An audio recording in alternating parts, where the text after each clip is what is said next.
Welcome back, everyone. We are today in Genesis chapter 20, is it? So we'll just jump right in and see where this takes us. Okay, Jack, where were we from last time? What was taking place? They were hidden up in the caves after they had escaped Sodom and Gomorrah. And what else? Any important details? All right, so we'll pick up here with Abraham. Chapter 20, the book of Genesis. And Abraham journeyed from there to the south and dwelt between Kadesh and Shur and stayed in Gerar. Now Abraham said of Sarah his wife, "She is my sister." And Abimelech, king of Ger, sent and took Sarah. Now this is the second time that we have Abraham, a pillar of faith, father of nations, has told the palest of white lies. Why did he do this? And why did he do this a second time? What happened the first time he did it? And who did he lie to? I mean, I remember Sarah lied, but So the interesting thing is, how old is Sarah at this point? like 75 or something. Close to 90. Oh yeah. So she's almost 90, and they both laugh when God tells them that she's going to be with child, and she's snickering, and Abraham's thinking, "Good grief!" He's looking at himself like, we're a little old for this, aren't we?" What does it say about Sarah that Pharaoh desired her, thought she was pretty hot, thought he'd have her at 90? She must have been. No, she was like 70 or 60. Let's say she was No, 80, no matter. She was old. probably past her 80s. A beautiful. She must have been astoundingly gorgeous. Must have been, yeah, at 80. And you kind of wonder if maybe she was unusual looking. It doesn't say. It does say that she was. There was something about her because every king and pharaoh that met her, they wanted to have her. So, and that's coming from. That's not like from some poor herdsman. That's coming from men that could have any woman that they wanted. So that's. She must have been absolutely incredible to look at. So what happened last time Abraham told this whitest of lies, and why did he do it? Isn't he a pillar of faith? He wasn't quite sure that God would be able to protect them when they went down into Egypt. And so he devised his own plan and said, well, here's our plan. When we go down, you're so beautiful. When we go down into Egypt, the men are going to see you and they're going to want you. And the fact that if you tell them I'm your husband, they're going to think, well, we'll get him out of the way so we can have her. They'll kill me and take you into their harem. So he devised this plan, and she went along with it. Let's just tell them that she's my sister. That way they can have the hope that they might win her affections, and she's not obligated, and that's going to, Abraham thinks in his own mind he's going to be safe. So he does it again. After disastrous consequences, he does the same thing again. I think it's pretty fascinating too that later on his son Isaac does it with Rebecca. That's right. And so I think to clarify as well, Isaac says that Rebecca's a sister. We know that they're not brother, sister. They're just some type of relative. And they could be, 25th cousin, but they might call them sister because there's a lineage there. There is a lineage. Also, a lot of folks may not realize that the rules of inheritance and the laws of inheritance were really important to these people, especially when God gives them the land and it's theirs supposed to be forever, right? So one thing that was commonly done is that you would, at that time, if you had a sister, you would marry her on a technicality so that she would be able to inherit your land if something happened to you. So that wasn't uncommon in those days. But also that Isaac would learn this, and he was not alive when his parents did this, and yet he must have heard stories and thought, oh, this is okay. Or he learned the thought pattern that his father showed. So children do what their parents do. You as a parent really model for your child, and maybe not specifically, but be careful what you do. So true. But God came, so Abimelech, he sees Sarah, and he thought, boy, that at close to 90, she looks good to me. I think I'll have her. Didn't care about the sister nonsense. But God came to Abimelech in a dream by night and said to him, "Indeed, you are a dead man, because the woman you have taken for she is a man's wife. But Abimelech had not come near her, and said, Lord, will you slay a righteous nation also? Did he not say to me, she is my sister, and she herself said, he is my brother? In the integrity of my heart and innocence of my hands, I have done this. So Abimelech, he brings her into the house, and I don't know what his plans were, but immediately God comes to him in a dream and says, Abimelech, you are a dead man. Maybe what did I do? He said, what did I do? She said, I have every right to have this woman. She said she's not married to any man. So God tells the truth about how Abraham lied. That's not very nice what they did to him. No. That's not showing the respect. I would have been very upset. Well, they're portraying the Abimelech, or whatever his name was, Abimelech, as kind of like this. He seems a bit innocent in this whole scenario, but in reality, he was probably a pretty vicious warlord. Did he have to be to protect his people in those times? Yeah. Yeah, it was a dog eat dog world. But he says he refers to his nation as a righteous nation. Very interesting. And God said to him in a dream, yes, I know that you did this in integrity of your heart, for I also withheld you from sinning against me. Therefore I did not let you touch her. Now therefore restore the man's wife, for he is a prophet, and he will pray for you, and you shall live. But if you do not restore her, know that you shall surely die, you and all who are yours. Suppose he went back to bed after this message and said, I'll probably take care of this in the morning. I'll bet he moved heaven and earth to get that woman restored back to her husband. And so Abraham lied, brought this evil upon him, and yet it's Abraham that has to come and pray for him, even though he was innocent, didn't really do anything wrong, to make sure that God's wrath doesn't fall upon him. Well, and you just think, if I was Abimelech, I'd be like, well, if this is the prophet of God, his choices must be few. He must not be a great God if this is all he can do. So well, kind of really comparative to like the Egyptian gods, like Ra and like Set and all those Egyptian gods and things like that. I mean, they were pretty harsh too. The interesting thing about this is that it demonstrates on how much destruction and how much damage Christian people can do to the gospel by misrepresenting God's word. So here we don't know a lot about the king Abimelech, but we know that he knows now that God's representative is Abraham. And what is his first experience with God's representative? Well, first of all, he was nice enough to let Abraham stay there.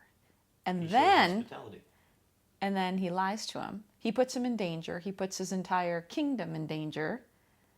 It's not a great first impression here.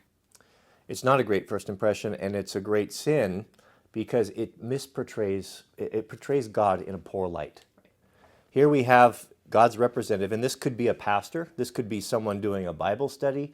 If you go to someone that doesn't know anything about the gospel, and you sit down and you're having a Bible study with them, and you're going to show them or lead them to God, and they see you being dishonest, or they see you being rude or obnoxious to your wife or whatever, it brings shame and reproach upon the gospel, and it's not something to be taken lightly. It's sad, and that God has to come in here and intervene at all and make excuses for Abraham, his representative. So Abimelech rose early in the morning, called his servants, told all these things in the hearing, and the men were very much afraid. And Abimelech called Abraham and said to him, "What have you done to us? How have I offended you that you have brought on me, on my kingdom, a great sin?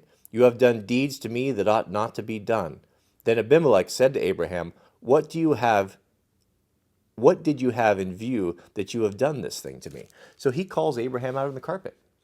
So we have the scene. So he calls Abraham, Sarah there. I don't know if Abraham had his personal bodyguard or whatever he had there, but he calls him out publicly. What have you done to me? Why have you done this? This is a great evil that you have done. And Abraham's probably feeling a little embarrassed about now. And Abraham said, because I thought surely the fear of God is not in this place, and they will kill me on the account of my wife. But indeed, she is truly my sister. She is the daughter of my father, but not the daughter of my mother. And she became my wife. And it came to pass that when God caused me to wander from my father's house, that I said to her, this is your kindness that you should do for me in every place, wherever we go of me, he is my brother. Excuses. Abraham, when you think of pillars of faith, he's probably pretty much at the top of the list. Abraham, Moses, David, right? And yet we have a very flawed person that is relatable to us. What does this say about the character of God, that he would show Abraham how he really was? Not gloss over this thing, but write. If you're writing your own biography, are you going to include these pieces of information? No, usually not, no. Well, you might frame it in such a way to say, like, I went down and I conquered Abimelech, and I didn't even have to raise a weapon. Right? And I went away with a treasury. Like the Egyptians were real classic for this, that they only wrote of victories. And anytime that they were defeated or anything negative happened to them, well, no sense in putting that down on stone, right? So that's the difference between when you write your own history and then someone with an objective view write your history. And that's very encouraging in here, as we touched on a couple days ago. If you were to read the stories of Abraham and David and Isaac, and these men never sinned and never did anything wrong, and they were just perfect in all their ways, that'd be discouraging for someone coming to the faith, knowing your own personal flaws and your own struggles and how these men were on a different tier. But it shows the humanity. It shows the authenticity of the word. Then Abimelech took sheep, oxen, and male and female servants and gave them to Abraham, and he restored Sarah his wife to him. And Abimelech said, see, my land is before you. Dwell where it will please you. Then to Sarah he said, behold, I have given your brother 1,000 pieces of silver. Indeed, this vindicates you before all who are with you and before everybody. Thus she was rebuked. So Abraham prayed to God, and God healed Abimelech, his wife, and his female servants. Then they bore children, for the Lord had closed up all the wombs of the house of Abimelech because of Sarah, Abraham's wife. Can we assume that this whole situation with him taking Sarah was not just a day or two? Yeah, well, I'm guessing, I mean, if it's long enough that they all knew that the women were not conceiving, that's, quite a time period. Did Abimelech do anything wrong? Well, I don't know. It doesn't say. He very well could have. I mean, he might have done what is culturally right, but that doesn't mean it was morally right.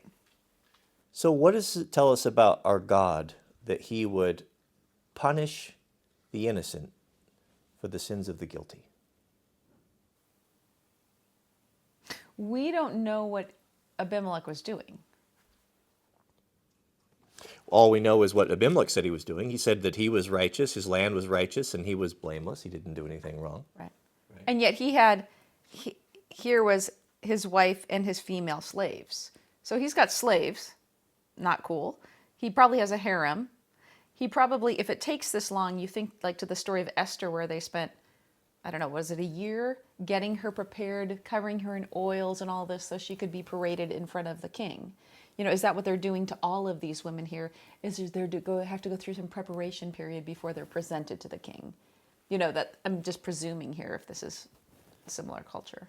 Well, I mean, but isn't that the whole, God will not punish someone if they do not know the words of the Bible? There's no reason for the Egyptian pharaoh to have paid attention to, another kingdom that kind of does, or another group of people that kind of do their own things, religion.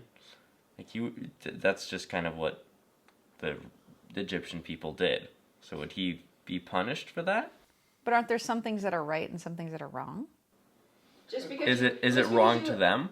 If you have a culture that has slavery, that doesn't mean that it's okay just because it's culturally okay. So who comes out looking the best in this story? Sarah? No, I don't know. She lied too, right? She went along with it. She went Yep. along with But it. also, in those times, would it have been, do you think Sarah could have really went against the wishes and the commands of her husband? No. This is Abraham. He talks to God face to face as a man talks to his friend. Abraham has seen it. Sarah's seen it. She's seen the miracles. I think I lay more of the blame upon Abraham's feet than I would Sarah. I would too, yet at the same time, well, and we don't know what their marriage was like. But you would hope after those many years of being married together, and obviously she made some decisions. She was a powerful woman. She got him together with Hagar, that she could have said, "We've done this once before. Let us not do this again." We don't know. We don't know what conversations took place in the tent, afterwards. But all we do know is that Abraham did this thing a second time. He got even richer. He got rich the first time he lied, didn't he? Wait, he did the thing with the pharaohs twice? Yeah. Oh, I thought This this is was the the second I time. thought this was the first time. This is the second time. So what's Abraham thinking this time? He's thinking, well, yeah, I know there's been some problems here and such, but last time I did this, I came out exceedingly wealthy, and here I did it again, and I've got all this silver, and not only that, but so gracious. Or was the king gracious, or was he so afraid of God and the plague that he was going to make sure that Abraham was taken care of? Offered him his own plot of land and probably one of the nicest pieces of real estate that he had. Well, he was gracious beforehand and probably scared afterwards.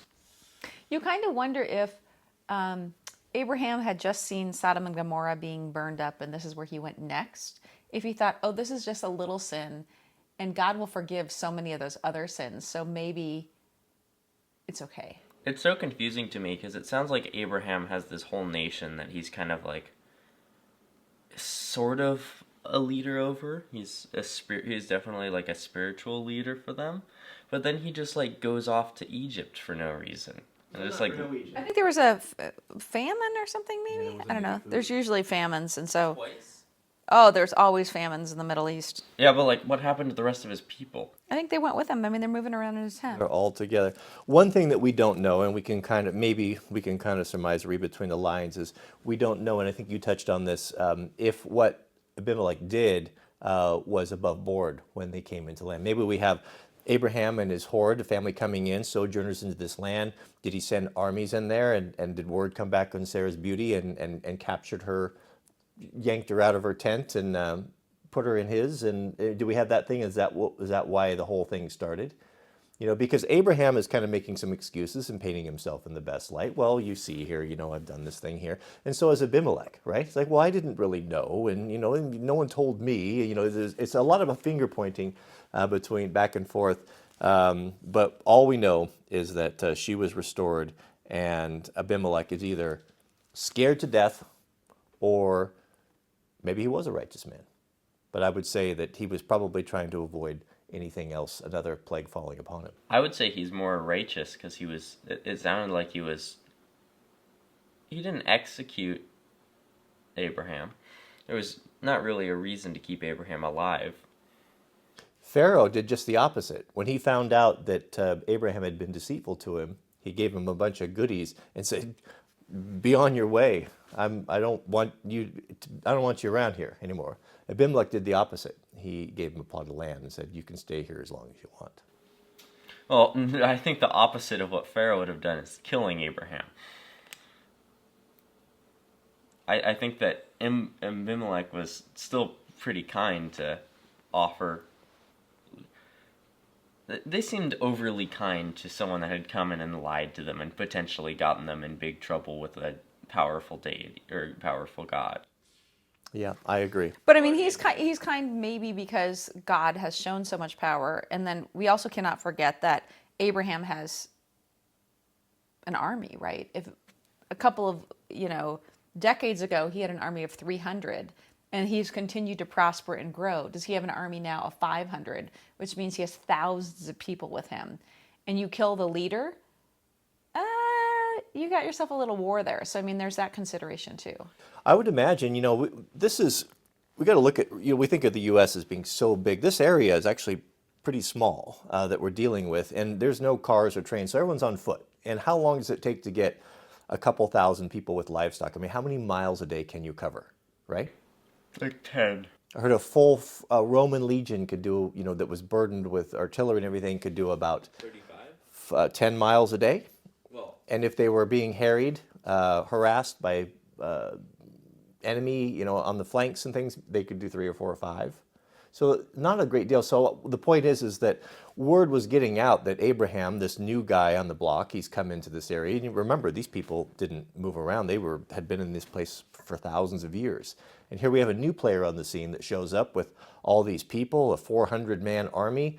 Everything that he's attempted, he defeated he overcame the Pharaoh.